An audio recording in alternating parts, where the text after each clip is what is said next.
Assalamualaikum warahmatullahi wabarakatuh. Selamat pagi anak-anak. Nah, pada pertemuan hari ini kita akan membahas tentang Indonesia pada zaman praaksara. Untuk lebih lengkapnya, silakan simak video berikut ini. Oke, jadi yang akan kita bahas pada hari ini adalah Indonesia pada masa praaksara.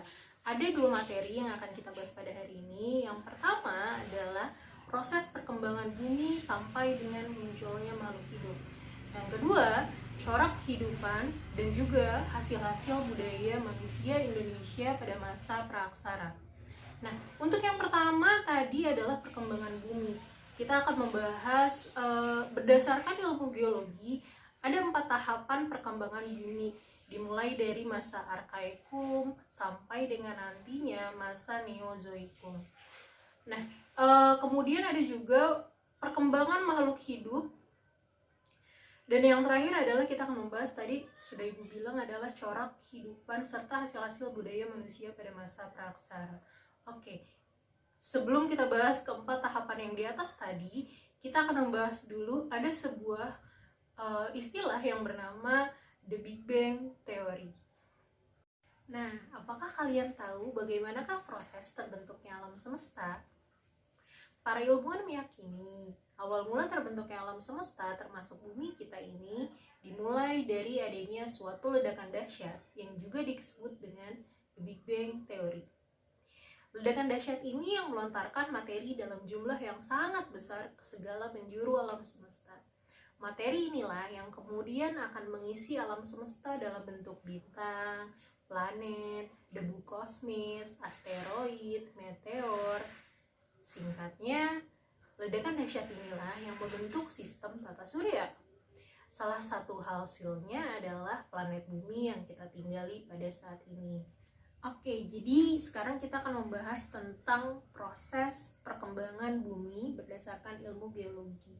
Nah, berdasarkan ilmu ini, perkembangan bumi itu dibagi menjadi 4 tahapan atau 4 masa. Kita akan membahas dimulai dari yang pertama. Nah, untuk masa pertama ini dinamai dengan masa Arkaikum. Kita membahaskan tadi judulnya adalah perkembangan. Perkembangan ini tentu saja dimulai dari hal yang sederhana beralih menjadi hal yang lebih kompleks. Berarti di masa yang pertama kondisi bumi ini masih sangat sederhana. Nah, karena pada masa ini kondisi bumi masih berupa gumpalan gas panas yang terus-menerus berputar. Apa sih isinya bumi pada awal terbentuknya? Sudah ada manusia apa belum? Nah, pada masa ini kondisi bumi itu tadi kan Ibu bilang masih berupa gumpalan gas panas. Kulit permukaan bumi juga masih mengalami pembentukan.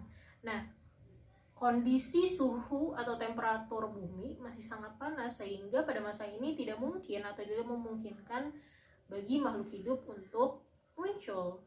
Jadi kesimpulannya pada masa ini itu belum ada sama sekali makhluk hidup. Jadi bumi masih berupa gumpalan gas yang panas. Selanjutnya adalah masa yang kedua, yaitu adalah masa Paleozoikum.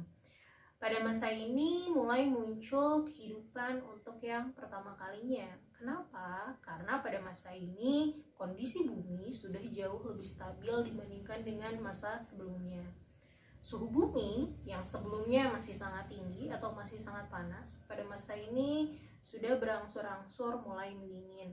Nah, hal inilah yang akhirnya memungkinkan untuk munculnya makhluk hidup untuk yang pertama kalinya.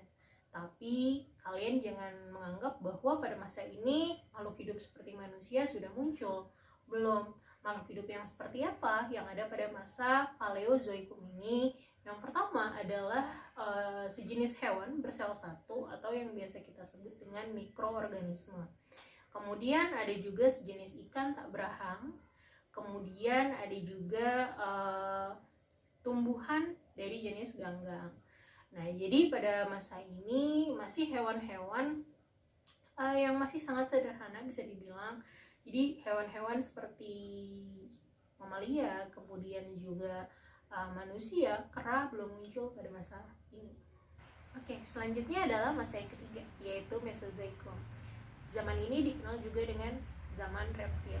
Kenapa? Karena pada masa ini mulai muncul hewan-hewan bertubuh besar atau yang bisa kita kenal dengan dinosaurus. Nah, dinosaurus menjadi penguasa hampir sepanjang masa Mesozoikum ini, namun kemudian tiba-tiba menghilang atau kemudian tiba-tiba punah akibat munculnya meteorit-meteorit besar yang menghantam bumi. Meteorit ini mengakibatkan seluruh permukaan bumi tertutup oleh debu. Nah, inilah yang menjadi salah satu alasan kenapa banyak dari dinosaurus itu punah. Nah, selain dinosaurus, pada masa ini juga muncul gajah purba atau yang biasa disebut dengan mamut. Kemudian di akhir masa mulai muncul berbagai jenis burung serta hewan mamalia. Oke, akhirnya kita masuk ke masa yang terakhir atau Neozoikum. Pada masa ini, hewan-hewan berukuran besar yang kita jumpai pada masa sebelumnya ini sudah jauh lebih berkurang. Nah, pada masa Neozoikum ini dibedakan atau dibagi menjadi dua zaman. Yang pertama adalah zaman Tersier. Nah, pada masa ini mulai muncul jenis primata seperti kera. Kemudian zaman yang kedua adalah Kuarter. Di masa ini atau pada zaman ini dibagi lagi jadi dua bagian. Yang pertama adalah zaman Pleistosen. Nah, manusia purba mulai muncul pada masa Pleistosen ini. Sedangkan zaman yang kedua adalah zaman Holosen. Nah, manusia purba yang muncul pada masa ini telah jauh lebih berkembang dibandingkan dengan masa sebelumnya. Bisa dibilang lebih sempurna karena mulai muncul jenis Homo sapiens atau jenis manusia purba yang ciri-cirinya mirip dengan manusia modern seperti kita. Terima kasih sudah menonton, sampai jumpa di video pembelajaran berikutnya.